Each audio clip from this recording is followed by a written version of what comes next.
Today we're looking at the Springfield Hellcat Pro versus the SIG P365XL. Stay tuned and see who comes out on top. All right, guys, so we're at the 10-yard line. First off, I have the SIG P365XL. Don't worry, there's no one in the sky right now because one in the chamber. Safety is on, though. And we're going to go ahead and holster that. We're going to draw from concealed and take it from there. So, yeah.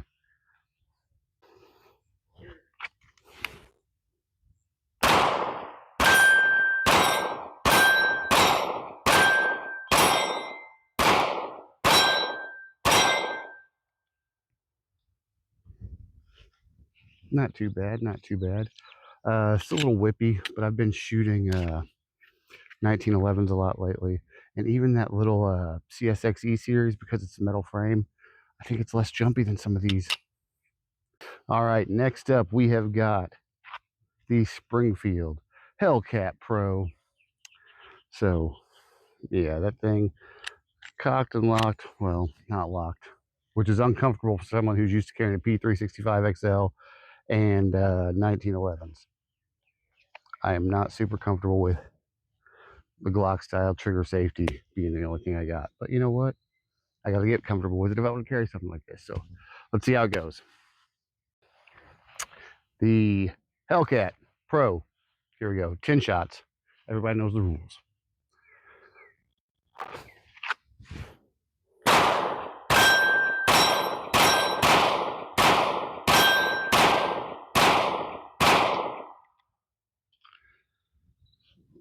That was terrible. I shot a little faster than I would have, but listen, I blame the Hellcat. There's something about these sights, these little scooped sights, they just make you want to shoot fast. I don't know, it feels like it would be more accurate than it is, but it also gives you a lot of room for error.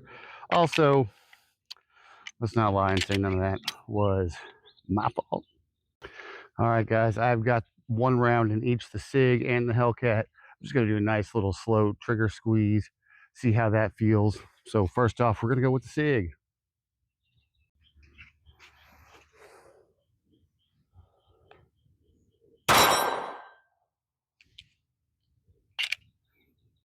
All right, next up, we've got the Springfield Hellcat Pro. Boom, one in the chamber. Let's get ready to rock.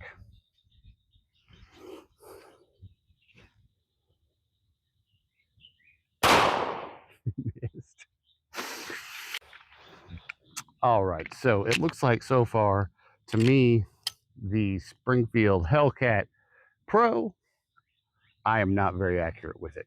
I do have a friend who shoots this thing, and he's better at this than he is with the SIG. He's shot a few of my guns. This is what he's best with.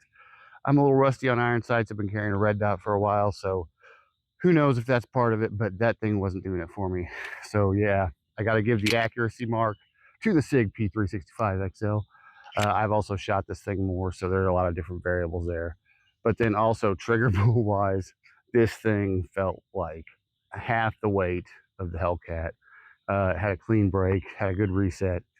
I like this thing a lot, even though I give this thing trouble all the time because if you dry fire it, see if you guys can catch this noise. I'm gonna hold it up to the mic.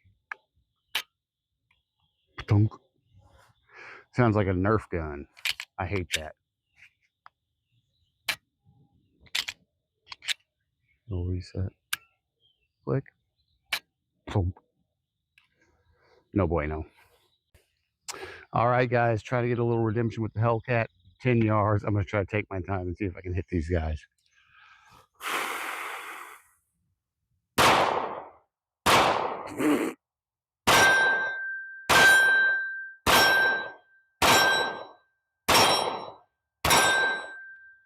Okay. I'm thinking I'm getting a little feel for it. It's got a little higher shot picture than what I'm used to as far as that goes. So. And next up, we've got 8 rounds in the P365XL. So let's see how this goes.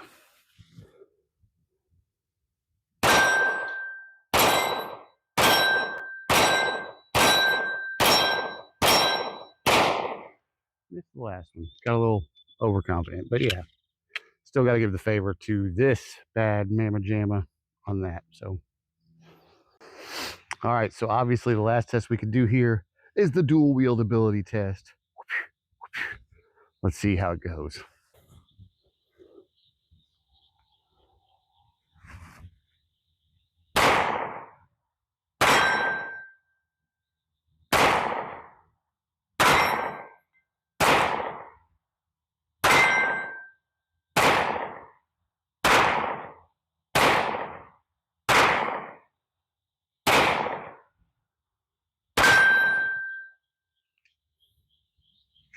All in all, they're both pretty fun guns. None of them malfunctioned. None of them had a failure to feed, anything like that. So, yeah, do with that information what you will. I can say this, if you want to dual wield them, even carrying the SIG in my left hand, I was more accurate with that. So, I don't know what that means. Practice more. I need to practice more. You guys have a good one. Thank you guys for watching. Stay tuned for more.